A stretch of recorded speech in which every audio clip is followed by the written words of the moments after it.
Haleluya, haleluya. Mari maju bersama dalam kegerakan DLKP, Daily Life Kingdom Principle, menghidupi prinsip-prinsip kerajaan Allah setiap hari dengan cara membaca Injil, membaca Alkitab, pasal demi pasal, kitab per kitab, agar kita mengenal Yesus dengan cara yang lebih baik lagi, yang uh, lebih benar lagi ya, dengan cara membaca Alkitab. Nah, saudara-saudaraku yang kekasih dalam Tuhan, kali ini kita akan belajar dari Injil Matius pasal yang ketiga.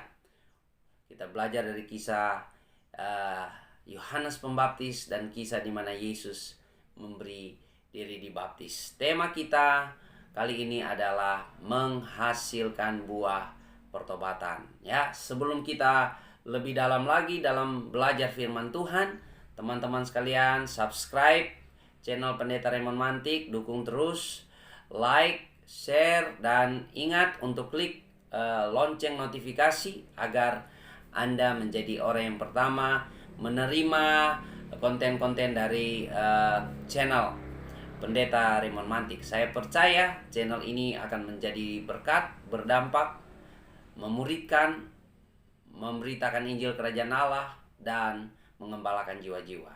Haleluya. Mari kita berdoa. Tuhan, kami berdoa agar pembelajaran firman Tuhan kali ini kami dibukakan kebenaran firman Tuhan, dan kami semakin mengenal Engkau, kami diubahkan, kami dibaharui, dan kami semakin bertumbuh di dalam iman. Di dalam nama Tuhan Yesus kami berdoa. Haleluya. Amin. Jadi di Daily Life Kingdom Principle kali ini ya, menghidupi prinsip-prinsip kerajaan Allah setiap hari. Ada prinsip-prinsip yang harus kita temukan dari firman Tuhan ya, pasal demi pasal, kitab per kitab. Nah, kali ini kita mau belajar dari kisah yang luar biasa di dalam Matius pasal 3 ayat 8. Firman Tuhan katakan, "Jadi hasilkanlah buah yang sesuai dengan pertobatan, dan janganlah mengira bahwa kamu dapat berkata dalam hatimu, Abraham adalah bapa kami, karena aku berkata kepadamu, Allah dapat menjadikan anak-anak bagi Abraham dari batu-batu ini. Kapak sudah tersedia pada akar pohon, dan setiap pohon yang tidak menghasilkan buah yang baik pasti ditebang dan dibuang ke dalam api." Haleluya. Saudara, ada satu narasi yang luar biasa bahwa Matius menaruh kisah Yohanes Pembaptis di pasal yang ketiga ini. Ini merupakan janji penggenapan nubuatan bahwa Elia akan datang sebelum Mesias itu datang. Dan kita tahu bersama bahwa Yohanes Pembaptis datang untuk mempersiapkan diri, mempersiapkan jalan bagi Yesus Kristus.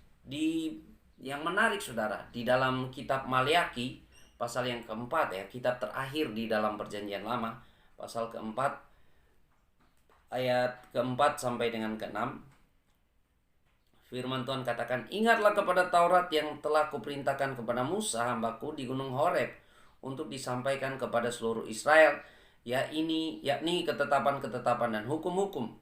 Sesungguhnya aku akan mengutus Nabi Elia kepadamu menjelang datangnya hari Tuhan yang besar dan dahsyat itu. Maka ia akan membuat hati bapa-bapa berbalik kepada anak-anaknya, dan hati anak-anak kepada bapa-bapanya, supaya jangan aku datang memukul bumi sehingga musnah." Jadi di dalam perjanjian lama dikatakan bahwa sebelum datangnya hari Tuhan, hari yang dahsyat itu, sebelum datangnya akhir zaman, akan diutus Nabi Elia. Dan Yesus sendiri mengatakan bahwa Yohanes Pembaptislah Elia yang sedang dimaksudkan itu. Yohanes Pembaptislah yang sudah datang terlebih dahulu mempersiapkan jalan bagi datangnya Mesias. Dan kita tahu bersama kedatangan Yesus Kristus pada waktu itu sudah memulai periode atau masa yang disebut dengan akhir zaman, ya. Kehadiran Yesus Kristus membawa kerajaan Allah dan kebenarannya itu merupakan fase awal akhir zaman, saudara, ya. Dan di sini Yohanes Pembaptis katakan bertobatlah, ya. Kerajaan Allah sudah dekat, ya, dalam kejadian dalam Matius pasal 3 ayat yang kedua sana dikatakan bertobatlah sebab kerajaan Allah sudah dekat.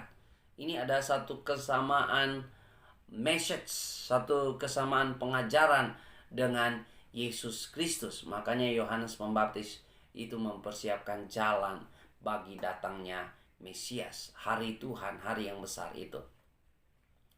Nah, di sini dikatakan jadi hasilkanlah buah yang sesuai dengan pertobatan. Kita tahu bersama bahwa Yohanes Pembaptis memberitakan pesan-pesannya di kalangan orang Yahudi. Artinya orang yang sudah beragama, orang yang sudah percaya Tuhan yang esa, tapi harus dinyatakan bertobat sesuai menghasilkan buah pertobatan. Karena orang-orang Yahudi pada waktu itu mereka mengalami kristalisasi dalam keagamaan mereka, ya. Mereka berpikir bahwa ada satu keistimewaan, ya. Mungkin seperti orang Kristen sekarang ini yang beranggapan, ya, kami kan sudah diselamatkan, sekali selamat tetap selamat. Kami sudah lahir Kristen, turun temurun kami sudah Kristen, maka tidak mengalami fase pertobatan. Yang penting saya sudah terlahir Kristen, seperti itu, ya. Di sini dikatakan di ayat 9, dan janganlah mengira bahwa kamu dapat berkata dalam hatimu, Abraham adalah bapa kami. Karena aku berkata kepadamu, Allah dapat menjadikan anak-anak bagi Abraham dari batu-batu ini. Jadi bagi orang-orang Yahudi pada waktu itu, mereka punya satu rasa keistimewaan, ya. Mereka merasa suatu kebanggaan bahwa mereka Yahudi, yaitu mereka keturunan Abraham.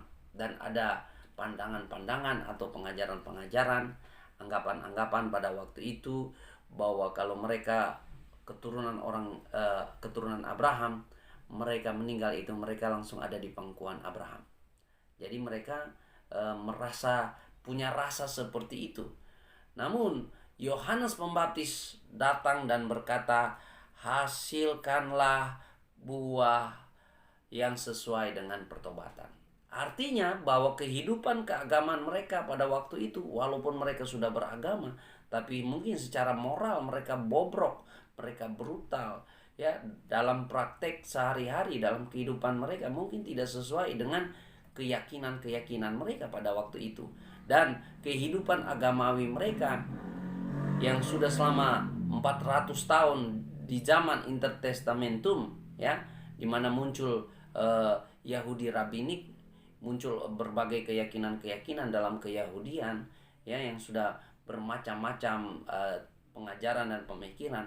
Ketika kerajaan Allah datang, itu harus dibersihkan. Makanya dikatakan bertobatlah, berubahlah cara berpikir, berubahlah keyakinan sesuai dengan keyakinan yang ada di dalam kerajaan Allah atau ajaran-ajaran Injil kerajaan Allah, seperti itu. Jadi Yohanes memerintahkan orang-orang Yahudi harus bertobat meskipun mereka sudah beragama, mereka percaya kepada Allah yang esa, tapi keyakinan mereka tidak menerima keyakinan yang diajarkan oleh Yohanes Pembaptis. Makanya Yohanes Pembaptis juga banyak yang menentangnya, tapi banyak juga yang percaya kepadanya dan memberi diri untuk bertobat, ya. Jadi Yohanes datang memberitakan bahwa akhir zaman, hari Tuhan, Mesias yang dinanti-nantikan itu sudah ada. Dan dia waktu Yohanes berjumpa dengan Yesus, firman Tuhan katakan di pasal 3 ayat 13, maka datanglah Yesus dari Galilea ke Yordan kepada Yohanes untuk dibaptis olehnya. Tetapi Yohanes mencegah dia, katanya, akulah yang perlu dibaptis olehmu, dan engkau yang datang kepadaku. Lalu Yesus menjawab katanya kepadanya, biarlah hal itu terjadi, karena demikianlah sepatutnya kita menggenapkan seluruh kehendak Allah. Dan Yohanes pun menurutinya. Ya. Satu pertanyaan, kenapa Yesus memberi diri dibaptis oleh Yohanes? Ya, padahal Yohanes sendiri berkata, seharusnya aku ini yang harus dibaptis oleh engkau. Tapi Yesus katakan, biarlah ini supaya menggenapi seluruh kehendak Allah. Ya. Yang pertama kita bisa melihat, ya, Yesus ingin memberi teladan bahwa untuk menjadi murid Tuhan yang belajar atau yang hidup dalam kerajaan Allah harus dibaptis, harus dinyatakan, ya, diproklaim bahwa diri kita adalah milik Tuhan, harus dibaptis. Dan yang kedua, kita melihat dengan cara ini kita melihat bahwa Yesus punya satu mata rantai atau satu tema pengajaran yang diberikan oleh Yohanes Pembaptis, yaitu kerajaan Allah. Contohnya bahwa Yesus waktu memulai pelayanannya di Matius 4 ayat 17, sejak waktu itulah Yesus memberitakan, bertobatlah sebab kerajaan Allah sudah dekat. Jadi Yesus punya kesamaan pengajaran dengan Yohanes Pembaptis, yaitu Injil kerajaan Allah. Jadi mereka punya satu aliran pengajaran, boleh dikatakan seperti itu, ya. Dan makanya Yesus memberi diri dibaptis oleh Yohanes. Ingat baik-baik,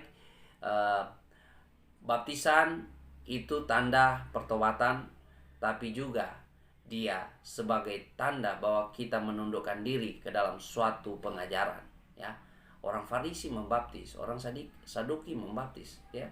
Bahkan saya mendengar bahwa para filsuf Yunani, Plato dan sebagainya, kalau mau jadi murid-murid mereka juga harus melewati dibaptis, ya, atau itu seperti pentahbisan untuk menjadi murid, seperti itu. Jadi ya, mari kita melihat kembali lagi kepada tema kita, yaitu hasilkan buah yang sesuai dengan pertobatan. Jadi kalau Anda Kristen, Anda tidak menghasilkan buah pertobatan, ya, Anda Kristen, Google jalan terus, ya, hubungan gelap jalan terus. Anda Kristen, korupsi jalan terus, bohong jalan terus. Anda pasti, walaupun Anda Kristen, Anda akan pada saatnya, saudara, akan dibuang ke dalam api, ya. Pada waktu tiba, itu Anda akan dibuang ke dalam api, kan. Jadi menjadi Kristen, menjadi beragama saja tidak cukup, saudara. Saudara harus menghidupinya. Jadi saya mengatakan bahwa banyak orang Kristen, banyak, murid Tuhan sedikit. Artinya begini, banyak orang ya masuk gereja, dia taat, ya, melakukan ritual-ritual atau ibadah-ibadah dan sebagainya. Tapi dalam kesehariannya tidak ada perubahan dalam kehidupannya, tidak ada pertobatan dalam kehidupannya, ya. Kalau Anda murid Tuhan, Anda belajar firman, Anda dengar firman, ya, Anda bukan sekedar baik saja, tapi Anda benar. Dengan cara apa? Anda menghasilkan buah yang sesuai dengan pertobatan. Pertobatan metanoia. Metanoia artinya berubah cara berpikir, berubah cara pandang, berubah keyakinan. Saya percaya kehadiran Yesus Kristus ketika dia berkata bertobatlah kerajaan Allah sudah dekat, seiring dengan pesan yang dibawakan oleh Yohanes Pembaptis, ya, di Matius 3 ayat 2, bertobatlah sebab kerajaan Allah sudah dekat. Kehadiran Yesus Kristus mendobrak keyakinan-keyakinan yang ada pada waktu itu, ya, keyakinan-keyakinan Yahudi pada waktu itu, untuk datang kepada keyakinan di dalam Yesus Kristus, bahwa Yesus Kristus adalah penggenapan janji-janji nubuatan mesianik pada perjanjian lama. Jadi apa yang kita temukan, prinsip kerajaan Allah yang kita temukan kali ini adalah, kalau kita jadi Kristen, kita ikut Yesus, agama tidak cukup, saudara. Harus ada buah pertobatan. Dan buah pertobatan itu bukan sekali seumur hidup, ya. Pengalaman baptis engkau bisa sekali seumur hidup, tapi buah pertobatan itu setiap saat, setiap hari ketika firman Tuhan datang menegur Anda, firman Tuhan datang membersihkan hati Anda, firman Tuhan datang membukakan mata rohani Anda menjadi orang yang berkata, Tuhan ampuni saya, baharui saya. Ya, saya kasih contoh ketika Anda mungkin hidup dalam kegeraman, dalam kepahitan, amarah dan dendam, tapi waktu firman Tuhan datang dan berkata, ampunilah mereka karena mereka tidak tahu apa yang mereka perbuat. Ketika firman Tuhan datang dan berkata, ampunilah musuhmu, doakan mereka, jangan mengutuk. Ketika Anda mendengar itu dan Anda bertobat, Anda menghasilkan buah pertobatan dan Anda menyadari, wah, ini tidak benar, atau saya hidup dalam kegeraman, saya hidup dalam kepahitan, yang menderita adalah diri saya sendiri. Oleh karena itu saya mau berubah, saya mau bertobat, dan saya mau mengasihi, saya mau mengampuni. Saya percaya ketika Anda menghasilkan buah pertobatan seperti itu, maka hidupmu berubah, hidupmu mengalami transformasi. Dan lebih daripada itu, Anda tidak termasuk dalam golongan orang-orang yang akan dibuang ke dalam api atau neraka, ya. Saudara, kesombongan orang-orang Israel pada waktu itu, mereka beranggapan bahwa mereka itu keturunan Abraham, tapi Yohanes Pembaptis mengatakan Allah dapat membangkitkan, ya, anak-anak Abraham dari batu-batu ini. Dan kita tahu bersama, karena kekerasan Israel, ya, karena ketegaran tengkuk Israel, ya, Tuhan menyelamatkan semua manusia dengan kehadiran Yesus Kristus. Mereka menolak Yesus Kristus, ya. Tentu saja tidak semua orang Israel menolak Yesus Kristus, ya. Murid-murid Yesus itu semua orang Israel, orang Yahudi.